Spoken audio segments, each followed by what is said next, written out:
Hey, welcome back to another naval news segment. Today we have an update on the LHD-6 fire that took place about 20 months ago in San Diego when a $2 billion amphibious warship burnt down and had to be scrapped, removed from the fleet over what was suspected arson and a complete lack of ability to put out what was originally a containable fire inside of a rather large warship. So let's review quickly what's happened over the last 20 months before I get to the new information. So we're going to go back to July 2020. Fire burns for about 5 days on board LHD-6. Burning all of the interior spaces mostly, but the most vital ones for sure, including the command and control that had just been set up there. They had all the new equipment that would support the new F-35. All that new gear, millions and millions, hundreds of millions of dollars worth of new equipment gone in just a 5-day ordeal that was capped with absolute ineptness in terms of response. And what we found, or what the Navy found, was these things here led to the loss of the ship. This is a brief summary and only a partial summary of all the findings that the Navy found. And this was released in October 2021, so just over a year later. After comprehensively reviewing and interviewing everybody involved, they found ineffective learning in terms of teaching and paying attention in the classroom, in terms of fighting fires and knowing their ship, non-compliance with current standards, the 80-10 standards, among many others. Underlying issues, which is very vague, but personnel issues, chain of command issues, discipline issues. This third one here is a huge one and a big part of why today's information kind of took me by surprise, but if you're cynical at all, it probably won't surprise you. But going down this list of poor material conditions, training shortfalls, which goes back to ineffective learning, underway versus import preparedness and posture. Sailors across the globe are guilty of this, that when they're in port, they're thinking about, going home and spending time with either their families or their friends and just having fun, and not thinking about the ship as much as when they are living on it at sea 24/7. That's a human nature thing that you have to discipline yourself to not fall into those traps. Declining standards on watchstanding is so important and plays a big role today in what we're going to talk about. Keep all these terms in mind as I explain to you why today's information is so shocking to me for what they decided. Unmitigating threat of arson. Arson is always going to be a presence you have to watch out for, whether it's a shipyard worker, civilian, a visitor, a guest, or even a crew member, as has been accused and charged, fully charged now with this fire on board the ship. So we're going to go back and take a look at the charges. There is one person charged with setting this fire. His name is Seaman Apprentice in the charge sheet here, Mays. He's now a seaman recruit, from what the report says. But he enlisted since 29 May 2019 for 4 years. He was actually incarcerated in a military jail from August 20th, 2020 to October until 14 October 2020. That's his base pay. He was charged with two infractions. One was a violation of Uniform Code of Military Justice Article 110, which was a willful hazard of a vessel. And it specifies, where he was on July 12th, serving as a deck crew member on board the LHD-6, willfully and wrongfully set a fire on board the vessel. So he's straight up charged with setting this. And this is key. This is why today's information, again, is going to be, we'll see. Charge 2 is violation Article 126, which is the seaman on active duty on board the ship on about 12 July 2020, willfully and maliciously set a fire knowing a human being would be threatened. So not only did he burn down the vessel, he put people in danger doing it. Those are the two charges against seaman recruit, now Mays.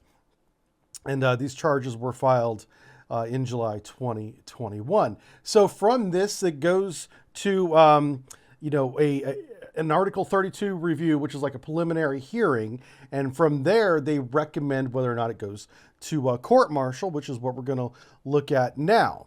Now, let's fast forward to December of last year, just a few months ago. They had the Article 32 hearing where they get, witnesses on the stand in front of a judge. Captain Angela Tang is the judge presiding over the Article 32 pre-trial hearing. Pre-trial hearing would be a civilian term. In a military court, this is called an Article 32 process hearing. Yeah. So the defense attorneys who are defending the Seaman recruit, Mays says, contended that Bagels agreed. Bagels is the another attorney, that there were conflicting statements from several sailors about who was seen in the vicinity and set fire, and which uniform he was wearing. Okay, so there are two witnesses that state that the accused was in the vicinity, and one says in lower deck V, just minutes before the fire was discovered, 15-20 minutes before the fire was discovered. That's a significant amount of time, by the way. A lot of people on a big ship can come and go in 15 and 20 minutes, but these two unnamed witnesses are pointing to the same person, saying it was him, but they have contradictory statements. He's not in the same uniform and he's not doing the same thing. One sees him going to a vending machine in one of his coverall uniforms. The other one says that he's somewhere else in lower V, but in a different uniform or a different stained color. Something's different about his appearance between the two. So they're inconsistent statements in the first place between two witnesses. Okay. One of those sailors has since been removed from the Navy, kicked out of the Navy, and was investigated by the Naval Criminal Investigative Service, NCIS, for suspicious text and statements. So one of your two witnesses that you're depending on to, charge Seaman Recruit Mays is not reliable. They've been kicked out of the Navy and been investigated by NCIS. Now, what that is about is still private, and it's none of our business. All we need to know is one of the two witnesses is not reliable. The other witness, the petty officer who claimed he saw Mays in lower V that morning, he's slated to testify a little bit later than this article was published, but we know that his testimony contradicted the original testimony of the other witness, at least in terms of what he was doing and the uniform that he was wearing. And no one of this one witness that's credible has asked him what he was doing there, how he knows this. It's very easy. I could make a case to you right now that this accuser, this witness, if you will, could be the culprit, could be the one that set the fire too, and nobody's prosecuting that for whatever reason. Okay, it's not published. And then the rest of the article goes into how Seaman Recruit Mays joined the Navy to become a SEAL, but he voluntarily left SEAL training, which is common. A lot of young men join the Navy to go into BUDS training and become a SEAL, and they don't make it. You'd be shocked. It's a high number. It's a high percentage of people that come in for that goal, and then they end up being on the deck of an LHD-6, and they're not happy about it. As we'll see, he's got a 4-year enlistment now, and he is not doing the job he wanted to do. So he's not a happy sailor. Everybody can agree on that, because there's lots of witnesses who say the same thing. In his division, in his chain of command, he's just going to go through his 4-year enlistment and then, probably not re-enlist after that, because he's what they call a disgruntled sailor. I've seen them myself. People don't understand what the Navy life is like until they do it, and sometimes they don't like it and they don't stay in the Navy, but they fulfill their commitment, as he was doing on board LHD-6. Okay, so far this is the story of a sailor who has been told time and time again where he didn't get the job he thought he was going to get, and he's writing out his enlistment, and he's doing it on board LHD-6, when one day on a Sunday, and it's his duty day, he comes into duty section muster at about 7:30 a.m., 7 o'clock in the morning. And perhaps, after morning muster, he goes down to buy a soda, hence the vending machine report, somewhere in the vicinity of lower deck, V, and then that's where the fire starts. Can you begin to see how all this is?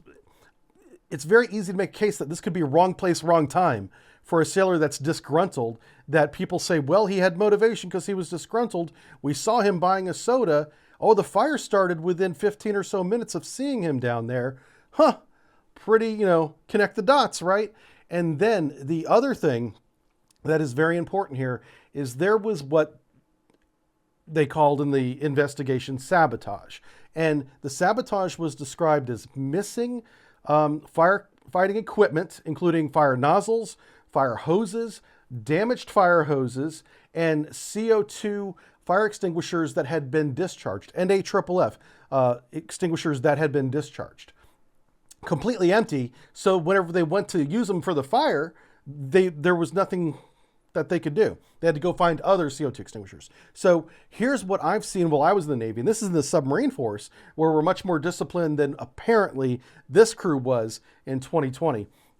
So at night, on the midwatch, it's often, and I've caught sailors doing this, out of boredom, discharging CO2 extinguishers. One, just for fun, just to see what it's like, and not reporting it to anybody because they would get in trouble if they did report that to somebody. So it is possible, and this is so important, sabotage is not the only option here.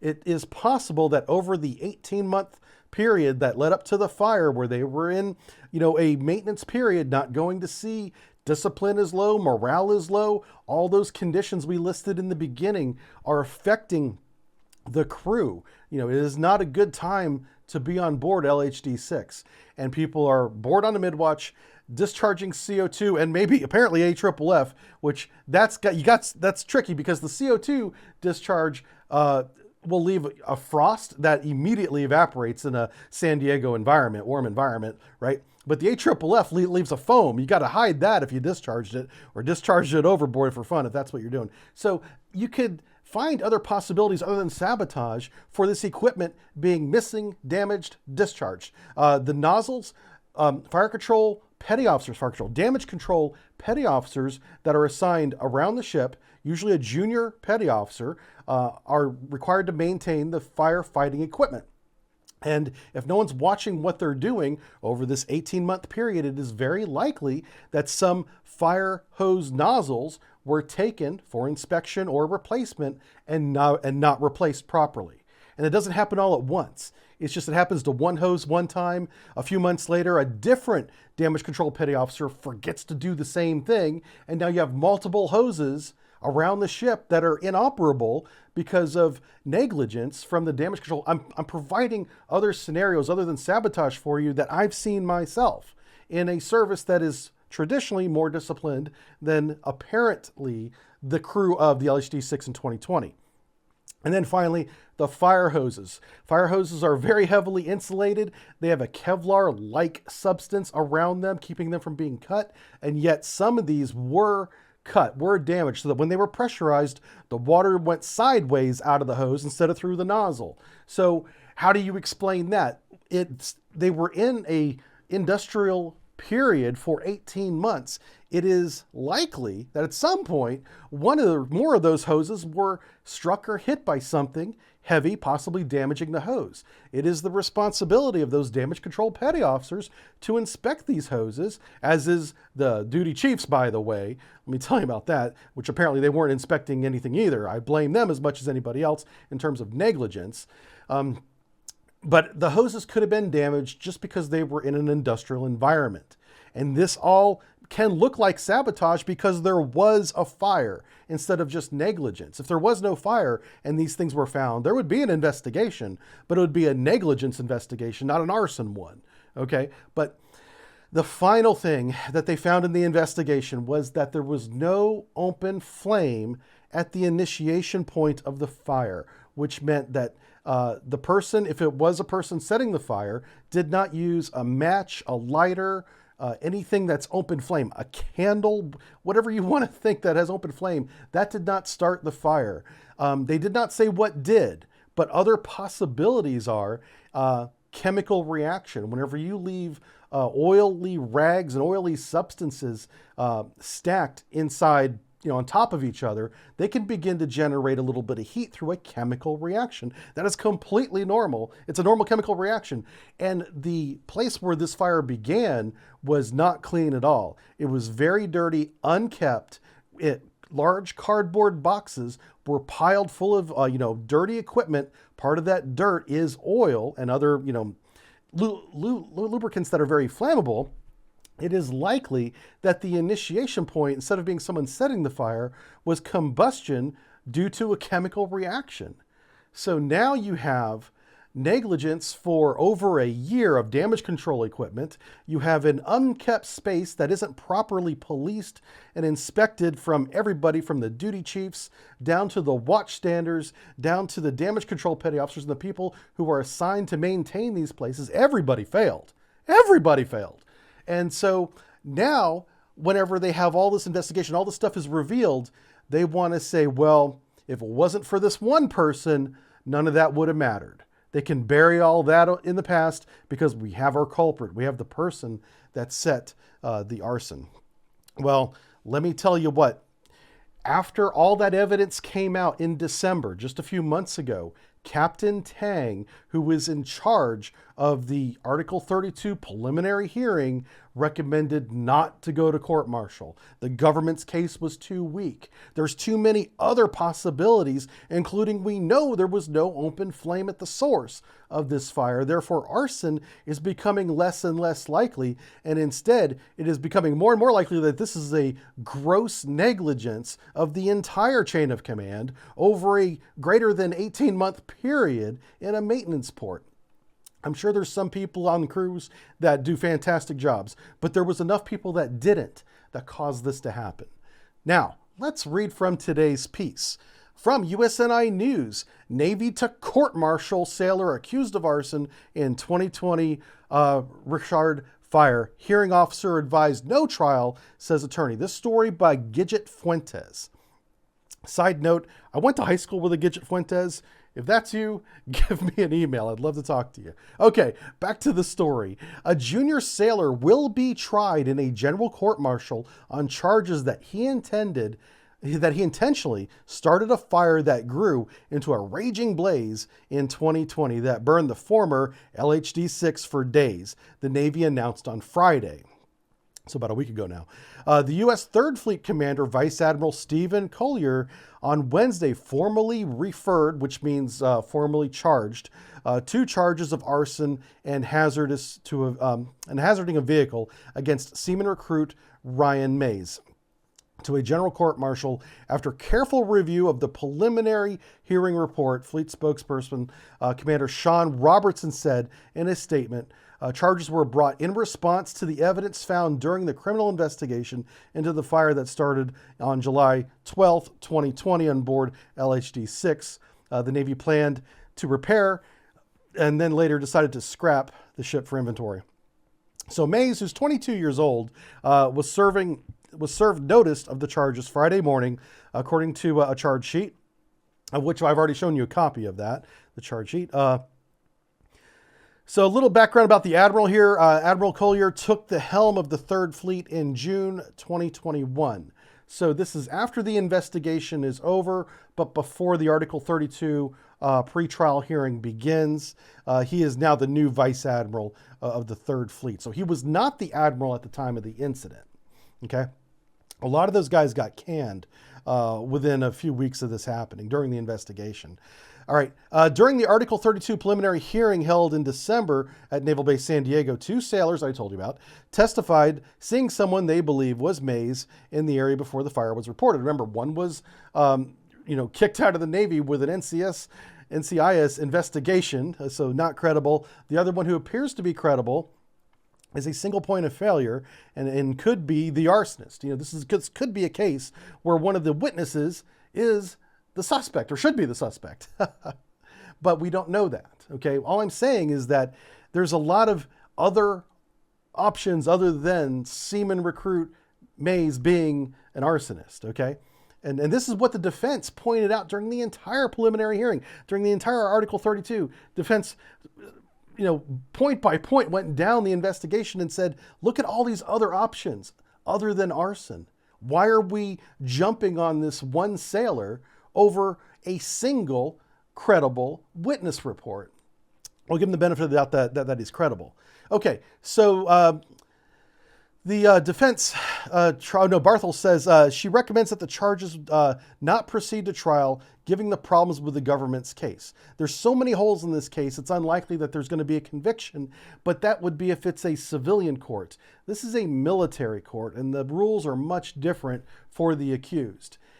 If I were to describe it to you in my opinion, I would describe a military court as being guilty by charge, and then you have to prove your innocence, which is the exact opposite of a civilian court. It's not quite that way, but that's the way I feel it works. Now, the Admiral's decision disappointed Mays, said Mays' attorney. He's looking forward to proving his innocence in a trial. He's disheartened because Seaman Recruit Mays believed Captain Tang, who was the captain overseeing the preliminary hearing, listened to all the evidence and all the witnesses and recommended that they don't go to court-martial, that this is the end of it, drop the charges. But the Vice Admiral said, no, we're going to go to court-martial now. So that's the big news for today, and that's the reason why I'm shocked. Because in the beginning, 18 months ago, 20 months ago, whenever I found out about this, I was looking for a head to hunt. I was like, this must be arson. Go back and watch my videos on it. Yeah. I was convinced that there was somebody, if not more than one person, who had set this fire. Maybe it was sabotage. And it might have been, a foreign influence too. It may not have been an American, but it turns out that it was just really poor command climate with no training and low morale and no discipline whatsoever, and nobody doing their job. Nobody. Like, they should have to pay back their base pay for those 18 months. Anybody that was in a supervisory role, because there was apparently little to no supervision on board this ship whatsoever that led to this opportunity for a fire that blazed out of control, destroying a $2 billion ship. And that's my final point I want to bring to you. No matter who set this fire, whether it was an arsonist or it was a chemical reaction, it was the response, the firefighting response of the crew that led to the loss of the ship. The arsonist, if the firefighting response was, proper, would have been contained to just the area of that fire. But because it was so poorly executed, the whole ship burnt out of control. And if you just look at the investigation summary, an argument could be made that the arsonist, if he is convicted of arson, is not responsible for the ship being lost. He's responsible for starting a fire, but the ship being lost is on everyone's hands for not knowing how to use your equipment, not having any kind of confidence or training. The list goes on with how poorly trained this crew was. And it shocked me that after 5 days, they still couldn't contain this. And honestly, after the first, couple hours, it had already spread to the point to where containment was probably out of the question. Okay. So that's that. I'll give them that. But fire is a thing that you have to jump on quick and put it out quickly. And you need to train for that. And I'll give the Navy credit this. Since this has happened, this has been over 20 months now. I say we because I feel as if I'm still part of the Navy, have been doing a ton of firefighting training, and kudos to the Navy for actually responding with action to the loss of this vessel. So this is not the end of this story. Whenever this court-martial happens, the evidence should be revealed to the public. It may not be, or if it is, it could be heavily redacted for classification reasons that they could abuse, by the way, to hide things that are pertinent. But from what we've seen so far, this is beginning to really look like a witch hunt for someone who is looking less and less like an arsonist and more like a scapegoat. All right, this has been Naval News. Thanks for watching, everybody. I'll see you in the next one. Take care.